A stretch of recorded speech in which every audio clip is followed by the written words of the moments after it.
무엇을 구하느냐, 두 번째 제목을 가지고 말씀을 나누도록 하겠습니다. 지난주에도 잠깐 언급을 했습니다. 지난주부터 시작되는 12주 말씀은 마태, 마가, 누가, 요한복음 중에 요한복음에만 나와 있는 특별한 말씀들을 골라서 여러분들과 나누게 된다. 그러니 요한복음을 잘 읽었으면 좋겠다. 그리고 지난주의 주인공이 요한이었고 오늘도 요한과 관계되어 있습니다. 요한복음은 특별히 세례 요한에 대한 부분들이 자세히 기록되어 있습니다. 그리고 1장을 쭉 보면 참 독특한 것을 발견하게 되는데, 여러분들 가능하면 성경을 좀 이렇게 펴놓고 보시면 좋을 것 같아요. 이튿날 이라는 말이 이 요한복음 1장에서 반복되어 나오는 것을 보게 됩니다. 자, 오늘 말씀하고는 관계가 없죠. 요한복음 1장 28절에 이 일은 요한이 세례 베풀던 곳 요단강 건너편 베다니에서 일어난 일이라 라고 되어 있는데, 29절에 보면 바로 이튿날 이렇게 시작을 하고 있어요. 이튿날 요한이 예수님을 만나게 됩니다. 그리고 오늘 본문 말씀 35절에 또 어떻게 되어 있어요? 이튿날 이렇게 시작이 되고 있습니다. 오늘 말씀을 마치고 나면 이제 다음 주에 또 43절에 이튿날 이렇게 시작이 되고 있습니다. 자, 제가 말씀을 우리들이 볼 때 감정을 우리들이 이입해서 이 상황 가운데 우리들이 들어가 보자라는 이야기를 여러분들에게 하죠. 어떤 느낌이 드세요? 막 무언가 아주 바쁘게 일이 일어나고, 이튿날 뭔가 일어나고, 이튿날 뭔가 일어나고, 아주 다이나믹한 일들이 이곳에서 일어나고 있습니다. 그러니까 여러분들이 이 느낌을 가지고 이 말씀을 봐야 제대로 이해가 될 것 같아요. 자, 요한복음 1장 전체 내용은 제가 잠깐 설명을 해요. 1장은 유명한 말씀이 있어요. 예수님께서 말씀이 육신이 돼서 이 땅에 오셨다, 빛으로 오셨다. 그 말씀 후에 요한이 바로 빛이신 이 예수님을 증거하고 있다. 그리고 요한이 예수님께 세례를 베풀며 그분이 예수님인 것을 알게 되고, 요한은 그 예수님을 제자들에게 이분이 바로 그분이시다 라고 말씀을 하고 있고, 이 제자들은 거기서 끝나는 것이 아니라 사람들을 예수님께 데려오는 것까지 이 말씀이 전개되고 있어요. 요한복음 1장 지난주 말씀에서 세례 요한은 자기 자신의 정체성에 대해서 뭐라고 얘기했죠? 나는 광야에서 외치는 자의 소리다. 나는 메시아를 전하는 자다. 자, 제가 왜 이 이야기를 하는가? 세례 요한이 자기의 정체성을 분명히 하고 자기가 전하는 게 예수님이다 라고 그렇게 목매이게 광야에서 이야기를 했는데, 요한복음 1장 33절과 34절 오늘 본문에서 다루지 않았어요. 나도 그를 알지 못하였으나 나를 보내어 물로 세례를 베풀라 하신 그 이가 나에게 말씀하시되, 성령이 내려서 누구 위에든지 머무는 것을 보거든 그가 곧 성령으로 세례를 베푸시는 이인 줄 알라 하셨기에 내가 보고 그가 하나님의 아들이심을 증언하였노라 하니라. 자, 여기서 지금 어떤 말씀이 나오고 있어요? 세례 요한이 그렇게 증거했던 예수님을 여기서 요한이 보게 된 거예요. 한번 상상을 해봅시다. 요한에게 있어서 이 순간이 어떤 순간이었겠는가? 참 놀랍지 않아요? 야, 내가 그동안 목이 터져라 외쳤던 그분, 너희들이 회개하라, 그리고 그분이 오실 것이다 라고 얘기했던 그분이 바로 이분이야. 세례 요한이 자기가 전했던 말들이 헛된 것이 아니라 이 말이 맞아, 바로 이분이 그분이야 라고 예수님을 보게 되었으니 그에게 얼마나 흥분되는 일이었겠어요. 오늘날 같으면 지금처럼 여러분들 이렇게 스마트폰 가지고 있으면 세례 요한이 예수님 맞죠? 사진 하나 찍으세요. 아, 사진 찍지 않았을까요? 요즘 뭐 셀럽이라는 말을 자주 하죠. 이렇게 좀 뭐 특별한 사람들, 유명 인사들 만나면 사진 다 찍잖아요. 내가 말로만 듣던 그 사람을 보았다고 하는 게. 그런데 일반 셀럽들도 그럴 텐데 세례 요한에게 있어서 이건 사명이었는데 그 예수님을 지금 보고 있으니 그에게 얼마나 흥분되는 상황이었겠습니까? 이러한 확증과 흥분 가운데서 일어났던 일, 그리고 제자들에게 했던 일, 이 일을 통해서 오늘 우리는 신앙의 본질적인 부분들을 좀 점검하려고 하는 게 있어요. 저에게 요즘 그런 느낌이 듭니다. 이 코로나가 저에게는 하나님이 주신 큰 선물이다. 여러분들은 어떻게 느끼시는지 모르겠어요. 저에게는 왜 선물이라고 느끼냐면, 이 코로나로 인해서 제가 말씀을 준비하는 시간도 많이 길어졌고, 요즘은 계속 말씀 준비하는데 이렇게 파묻혀 살아요. 그러다가 요즘 그런 생각이 드는 거예요. 하나님, 이 말씀을 진짜 우리들이 듣고 깨닫고 이 말씀대로 살면 될 것 같은데 우리가 그렇게 못 살았군요. 그러니까 저에게 이 요한복음을 여러분들에게 이렇게 말씀을 전하면서도 저에게는 어떤 마음이 있냐면, 뭐 세례 요한 같지는 못할지 모르겠지만 저에게 불타는 마음이 있는 거예요. 하나님, 이 말씀을 좀 우리들이 깨닫고 갈 수 있으면 좋겠는데, 그리고 진짜 이 말씀 가운데 말씀을 묵상하다 보니까 야, 이 신앙의 본질적인 부분들이 여기 다 들어있는데 우리들이 이렇게 살지 못하고 있구나라는 마음들이 계속 드는 거예요. 그래서 저에게도 이런 흥분된 마음을 가지고 이 말씀을 전하게 됩니다. 본질적인 신앙에 대한 문제, 어떤 것을 점검해 볼까요? 오늘 일어나고 있는 일련의 사건들을 볼 때 세례 요한이 예수님에 대해서 증거하고 있었어요. 그렇죠? 그리고 그 증거를 듣고 세례 요한의 제자들이 예수님을 따라가는 일이 있는 거예요. 자, 세례 요한이 가르치고 있는 예수님, 그런 말이 있죠. 손가락으로 달을 가르치는데 달을 보지 않고 손가락만 보는 사람이 있어요. 달을 가르치는데 달을 보면 손가락이 보이지 않아요. 근데 우리들이 무엇을 봐야 되는 거예요? 손가락은 달을 가르치고 있는 거예요. 요한이 지금까지 전했던 것은 다른 분이 아니라 예수님이었어요. 자, 그런데 우리 신앙의 공동체에서도 우리 신앙의 큰 문제들 가운데 하나다. 뭐 여러분들 주변에도 설교 잘하는 목사님, 그래서 교회마다 설교 잘하는 목사님, 교인들도 많이 모여요. 문제는 뭐냐면 그 설교 잘하는 목사님이 누구를 증거해요? 주님을 증거하고 있는데 언제부터인가 우리들이 주님을 바라보는 것이 아니라 그 목사님을 바라보고 있어요. 교회가 그리스도를 중심으로 서지 못하고 그리스도를 전하는 사람을 중심으로 서기 시작할 때 교회는 타락하는 거예요. 교회에 모인 우리들, 처음에 우리들이 모인 이유는 딱 한 가지였어요. 복음을 듣고 복음을 전하고, 그래서 이 복음을 듣기 위해서 사람들이 많이 모여들기 시작했는데 언제부터인가 이 교회 안에 믿음의 공동체를 유지하기 위하여 주님이 보이지 않아요. 그러면 교회의 본질을 잃어버리고 있는 거죠. 제가 늘 이야기하잖아요. 말씀을 들을 때 우리들이 상상력을 가지고 그 말씀 속으로 들어가 보자.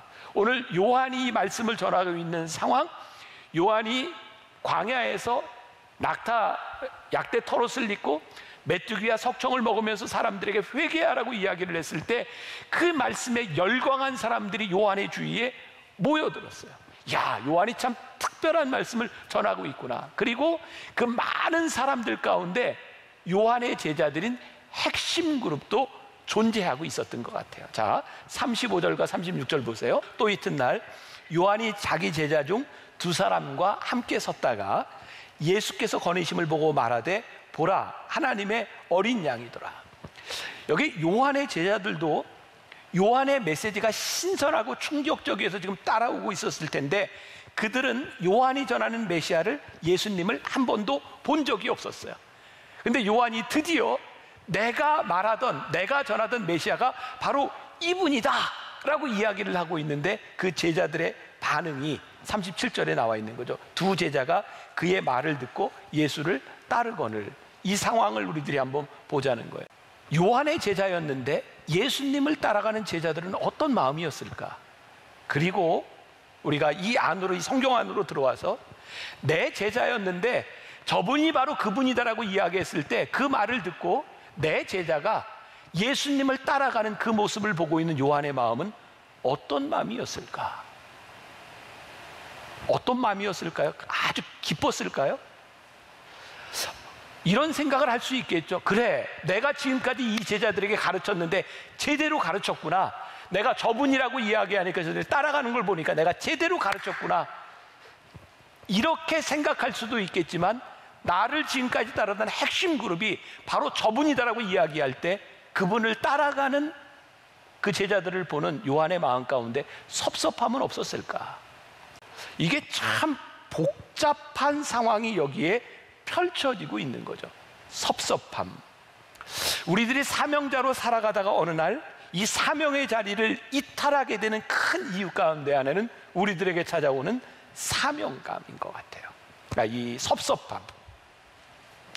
우리는 주변에서 정말 신앙생활을 잘했던 위대한 신앙의 선배들, 그들이 우리를 실망시키는 모습들을 보게 됩니다. 대개 우리를 실망시키는 문제들은 큰 문제들, 우리가 모르는 문제들이 아니라 돈이나 명예나 여자와 같은 그런 이성에 대한 문제들인 거죠. 그런데 이 문제들이 어디에서 찾아오냐면 깊이 따지고 들어가 보면 섭섭함에서 기인한다는 거예요. 내가 지금까지 이렇게 열심히 살고 내가 이렇게 주님께 충성을 했는데 거기에서 만족하지 못하고 섭섭한 마음이 들기 시작할 때 우리는 어떤 보상을 바라게 돼요. 그래서 지금 한국교회 이제 1세대, 2세대가 지나가면서 우리들이 홍역을 앓고 있는 것 중에 하나가 목사님들이 은퇴를 하는 그 무렵에 교회 안에서 그렇게 아름답지 못한 일들이 일어나는 거예요. 근데 아름답지 못한 일 가운데 하나가 섭섭함인 거예요. 내가 평생을 이렇게 충성하고 이렇게 목회를 했는데 교회에서 나를 이만큼 대우해 주지 않아. 교인들이 나를 이렇게 몰라줘. 그런 섭섭한 마음들이 우리들에게 찾아오는 거죠. 근데 이게 목사들만의 문제일까요? 어떻게 보면 평신도들이 신앙생활을 잘하고 사명의 자리를 지키다가 어느 날 섭섭한 마음이 들면 나의 존재감을 과시하려고 해요. 그것이 큰 문제들을 일으키는 거죠. 근데 문제는 뭐냐면 이런 섭섭함으로 문제가 생기기 시작할 때 이 공동체 안에서 다음 세대에 영향을 주게 된다는 거예요. 교회 안에서 싸움이 일어나고 교회 안에서 섭섭한 마음이 들기 시작할 때 더 이상 교회는 사명을 감당하는 공동체가 되지 못하는 거예요. 세례 요한을 생각해 봅니다. 세례 요한이 내 사명의 자리가 끝났을 때 그가 섭섭함이 아니라 그 자리를 예수님을 위하여 이렇게 내놓기 시작할 때 예수님의 공생의 사역이 아름답게 펼쳐집니다. 근데 만일 세례 요한이 섭섭한 마음을 가지고 예수님의 사역을 막고자 했다면 예수님의 사역이 얼마나 힘들었겠습니까? 왜? 이미 세례 요한은 메시아라고 오해할 만큼 많은 사람들이 그를 따르고 있었으니 말입니다. 지금 제가 이렇게 만나교회 담임 목사로서 목회를 하면서 설교하고 또 여러분들과 목회를 하면서 많은 격려를 받고 여러분들의 지지를 받고 용기를 얻고 이렇게 살아가는데 저도 어느 순간 하나님께서 너 여기까지야 라고 말씀하셨을 때 사명이 끝나는 때에 그것은 나의 사명이 끝나는 것이지 하나님의 일이 끝나는 것이 아니기 때문에 나의 사명이 끝나는 곳에서 그곳에서 나는 하나님이 주연으로 사용을 하셨는데 너는 이제 조연이야 라고 말씀하실 때 내가 어떠한 모습으로 이 무대를 퇴장해야 되는가? 이것은 여기에서 설교하고 있는 저의 문제일 뿐만 아니라 여러분들 모두에게 찾아오는 신앙의 문제인 거죠. 세례 요한에게 있어서 그 시기가 너무 빨리 왔어요. 그는 그렇게 오랫동안 복음을 전한 사람이 아니었어요. 6개월, 예수님보다 6개월 먼저 난 사람이었으니까 그는 그 젊은 나이에 그가 전했던 그의 사명이 이루어지는 것을 보게 된 거예요. 세례 요한은 그렇게 살다가 그렇게 죽습니다. 그리고 예수님은 그 세례 요한을 가리켜서 여자에게서 난 자 중에 가장 큰 자다라고 말씀하시죠. 우리가 보기에는 그의 사명의 시간이, 사역의 시간이 너무 짧다고 여겼을지 모르지만 하나님은 충분히 그를 통해서 그의 사역을 이루어주고 있으니 말입니다. 오늘 요한을 따르던 제자들에게로 우리들의 시선을 조금 옮겨봅니다. 37절 말씀에 그의 말을 듣고 누구의 말을 들었어요? 요한이 하는 말을 듣고 그들이 누구를 따라가서 예수님을 따라갑니다. 여러분, 제가 지금 여기서 펼쳐지고 있는 이 일들이 굉장히 다이나믹하게 일어나고 있는 일이라는 것을 이야기해서 지금 말이 팍팍팍팍 그 다음날 이튿날 이 이야기들이 막 진행이 되고 있는 거예요. 세례 요한의 제자들이 세례 요한의 이야기를 듣고 주저하지 않고 그의 말을 듣고 예수님을 따라갑니다. 저는 이 부분이 우리 신앙에 굉장히 중요한 부분이 아닐까.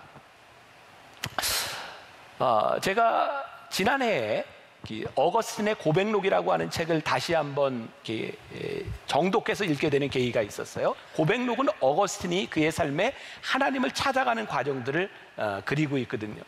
고백록 처음이 그렇게 시작합니다. 내가 주 안에서, 하나님 안에서 비로소 평안함을 얻었다. 그러니까 결국 고백록이라고 하는 것은 그의 여정, 하나님을 찾아가는 과정이에요. 그러니까 우리가 흔히 어거스틴을 탕자라고 이야기하지만 어거스틴은 그 어머니의 기도뿐만 아니라 그도 이 진리를 찾아 하나님을 찾아가려는 노력을 많이 했던 사람입니다. 그런데 그가 회심하기 전 고백록에 그의 기도가 나와 있는데 참 흥미롭습니다. 하나님, 저를 순결하게 하여 주옵소서. 그러나 지금은 아니옵나이다. 그런 기도를 해요. 우리의 신앙의 큰 문제가 이런 부분이 아닐까. 우리가 알아요. 그러나 지금 결단하는 것은 싫어요.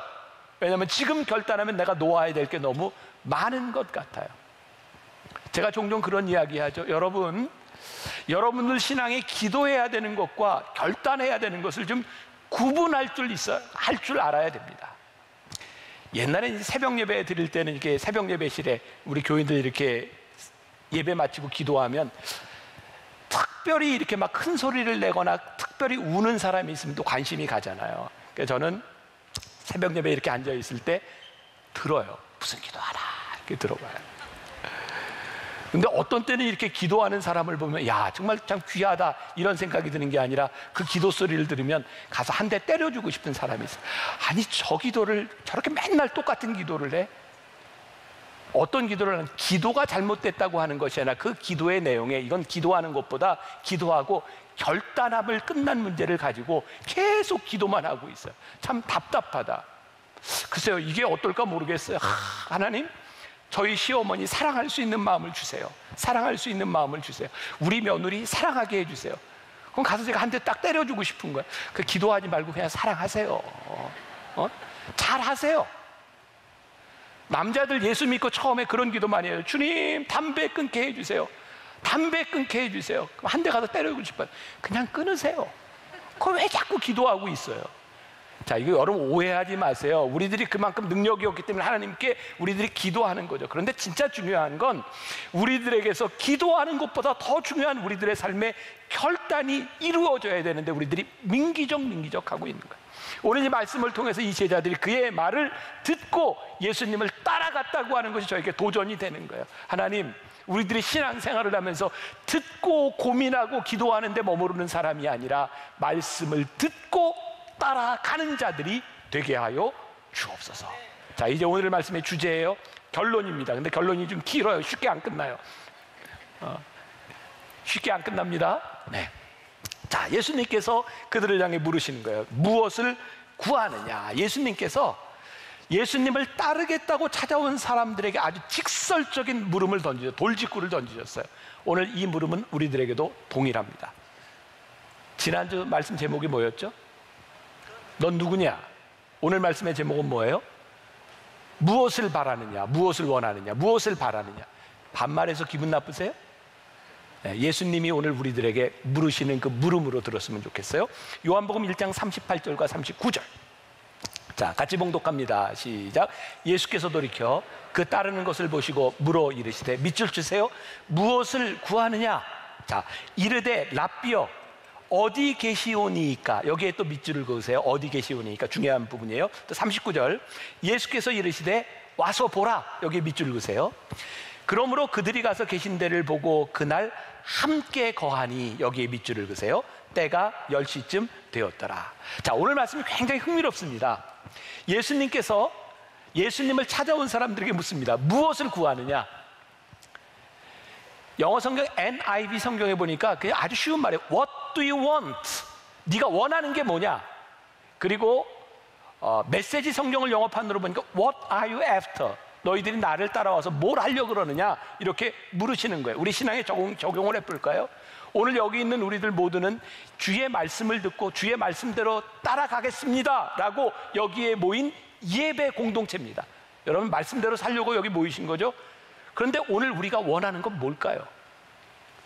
우리들이 말씀대로 살아가겠다고 주님을 따르겠다고 여기에 우리들이 모여 있는데 우리들이 다음에 할 일은 무엇일까요?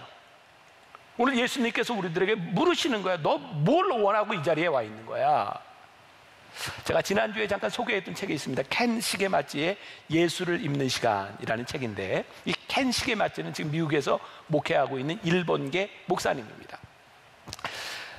이 목사님은 2차 세계대전 이후에 아메리칸 드림을 가지고 미국으로 이민 왔던 일본 이민 가정에서 태어났어요. 우리나라 사람들도 마찬가지고 참 어려울 때 이민 간 사람들이 아메리칸 드림을 꿈꿨죠. 근데 꿈이 뭐예요? 자식이 잘 되는 겁니다. 좋은 대학 가서 좋은 직업 가지는 거. 이 가정도 마찬가지였대요. 근데 어머니는 아이들을 키우면서 공부, 어떤 학교 이게 제일 중요했던 거죠. 근데 이 켄 시게마치 목사님은 그렇게 아이스 하키가 하고 싶었대요. 근데 엄마가 안 시키는 거예요. 둘이 어떻게 합의가 됐냐면 전 과목 올 A를 받으면 아이스 하키를 시켜준다. 그래서 열심히 공부해서 올 A를 받았고 아이스 하키를 시작하면서 또 D로 내려갔어요. 부모하고의 갈등이 있는 거죠. 근데 어느 날 이 어머니가 주님을 영접합니다. 놀라운 일은 그때부터 어머니는 자녀들에게 성적을 강요하지 않았습니다. 그때부터 자녀들은 어머니에게 인정받으려고 하는 욕구도 사라지게 되었습니다. 시간이 갈수록 이 어머니는 신앙이 깊어졌고 급기야 자녀들에게 이렇게 말을 합니다. 책에 나오는 이야기예요. 명예나 연봉을 기준으로 학교를 선택하지 말고 너의 삶을 향한 하나님의 소명을 이루는데 도움이 되는 학교를 선택해라. 여러분, 우리 인생의 가장 불행한 것은 어쩔 수 없이 밀려 사는 인생입니다. 우리의 삶에 소명을 가지고 우리들이 선택한 일이라면 거기에 돈이 좀 없고 사람들이 생각하는 그런 학교가 아니더라도 우리의 인생은 얼마든지 귀해질 수 있습니다. 그러나 밀려가는 인생은 불행한 거예요. 제가 요즘 주일마다 마이블로 우리 청소년들 줌으로 아이들과 이렇게 만남을 가지고 있습니다. 지난주에 고등학교 1학년, 2학년 아이들과 줌 미팅을 했는데 고등학생 하나가 저에게 이런 질문을 했어요. 목사님, 이 고등학교 시절을 잘 보내려면 고등학교 시절에 가장 소중한 일은 뭘까요? 제가 아이들에게 이렇게 대답을 했습니다. 얘야, 너희들에게 공부가 참 중요하지. 그런데 공부가 인생의 다는 아니란다. 그 얘기를 하다가 퍼뜩 정신이 들었어요. 그래서 같이 들어와 있던 우리 청소년 목사님들, 혹시 여기 학부형은 없는 거지? 그리고 아이들에게, 얘들아, 너희들의 인생의 공부가 참 중요하지만 그게 인생의 다는 아니단다. 그리고 이 얘기는 엄마한테 가서 하지 마라. 이렇게 이야기를 했어요. 그때 나는 왜 그랬을까? 이 말은 제가 할 말이 아니라 우리 믿음의 부모들이 자녀들에게 할 말인데, 나는 학생들에게 이 말을 하면서 부모들이 어떤 표정을 가지고 내 말을 어떻게 들을까? 왜 그런 생각을 하게 되었을까? 우리가 예수를 믿는다고 해서 우리들이 살아가는 우리 인생의, 우리 세상의 욕망들이 사라지는 것은 아닙니다. 여전히 예수를 믿어도 우리들에겐 필요한 것이 있고 우리들에겐 갈망이 있고 우리들에겐 욕망이 있습니다. 그러나 내가 예수님을 믿으며 그분이 나의 그리스도, 그분이 나의 주님입니다라고 고백하는 순간 그 갈망이 세상의 욕망보다 커야 되는 것입니다. 그 갈망이 우리들에게 주를 이뤄야 되는 것입니다. 근데 만일 우리가 그렇게 살고 있지 못하다면 이것은 무언가 잘못된 것입니다. 요한복음 1장 38절, 예수께서 돌이켜 그 따르는 것을 보시고 물어 이르시되 무엇을 구하느냐? 이르되 랍비여 어디 계시오니까. 자, 이게 굉장히 이해가 안 되는 부분입니다. 예수님께서 너희 무엇을 구하느냐 그랬더니 이 사람들이 예수님께 뭐라 그래요? 예수님 어디 계십니까? 참 감사한 건 여러분들이 이렇게 별로 의문을 갖지 않고 성경을 본다는 거죠. 그래서 제가 필요한 것 같아요. 이렇게 말씀을 묵상하다가 왜 예수님께서 이 말을 했을 때 이 제자들이 예수님께 이렇게 물었을까? 이 말은 이렇게 오해할 소지가 있어요. 예수님 어디 계십니까? 예수님 어디 계시는지 보고요, 우리가 따라갈지 말지. 근데 이 말은 저는 말이 안 된다고 생각하는 게, 이건 환경에 대한 선택에 대한 문제가 아니었다. 왜? 요한의 제자들이 요한을 따라다니면서 있었던 그 환경이 뭐냐면 약대 털옷을 입고 메뚜기와 석청을 먹으며 광야에 있었으니 이들이 예수님을 따라간다고 해서 요한보다 더 안 좋은 상황이겠습니까? 그러니까 이들이 예수님께 묻고 있는 것은 환경을 인해서 내가 어떻게 선택하겠습니다, 이런 의미는 절대 아니었던 것 같아요. 지금은 은퇴하신 세문안교회 이수영 목사님이 이 부분에 대해서, 이 물음에 대하여 이렇게 해석을 했더라고요. 들어보세요.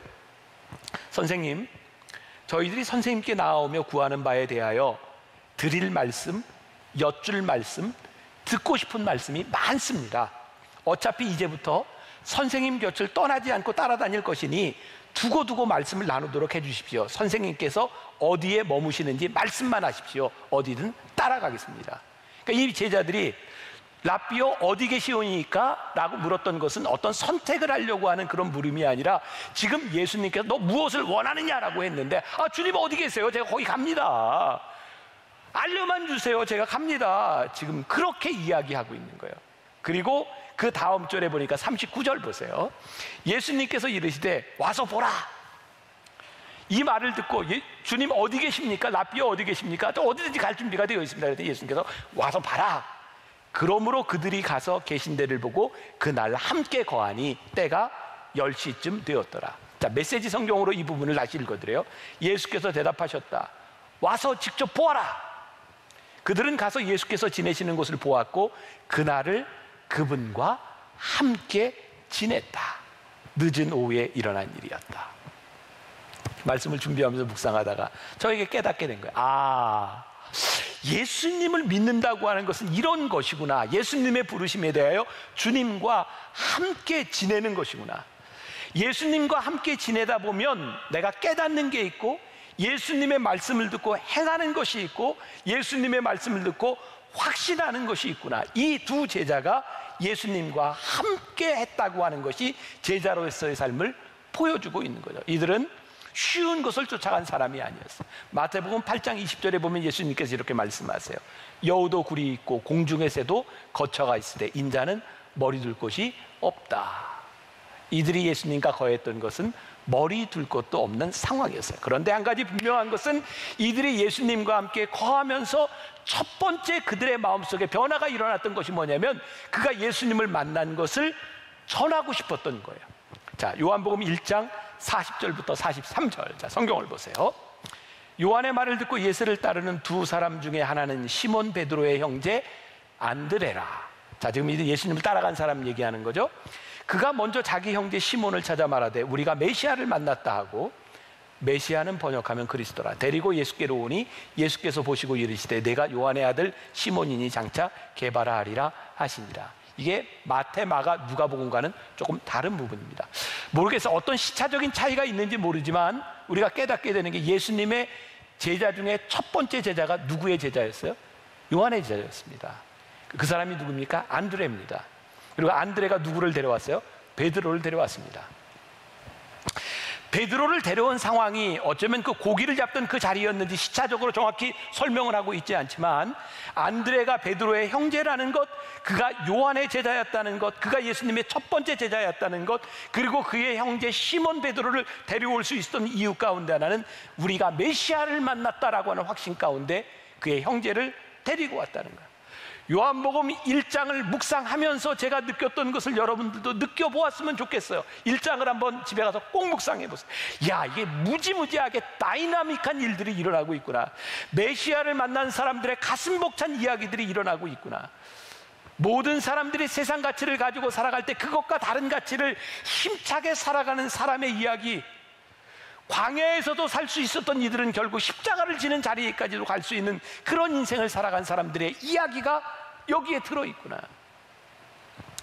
제가 이 말씀을 타이핑했던 때가 제가 이렇게 써 있네요.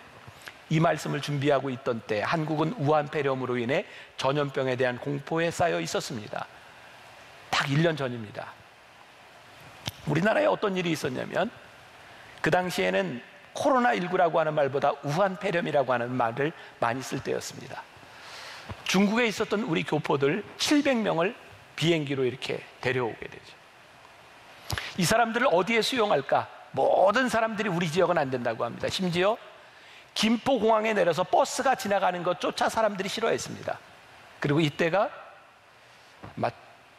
총선이었죠. 선거를 앞두고 있었기 때문에 정치인들도 아무도 옳은 이야기를 하지 않았습니다. 어떤 것이 우리들에게 이득이 되는가를 따졌지 아무도 옳은 이야기를 하지 않았습니다.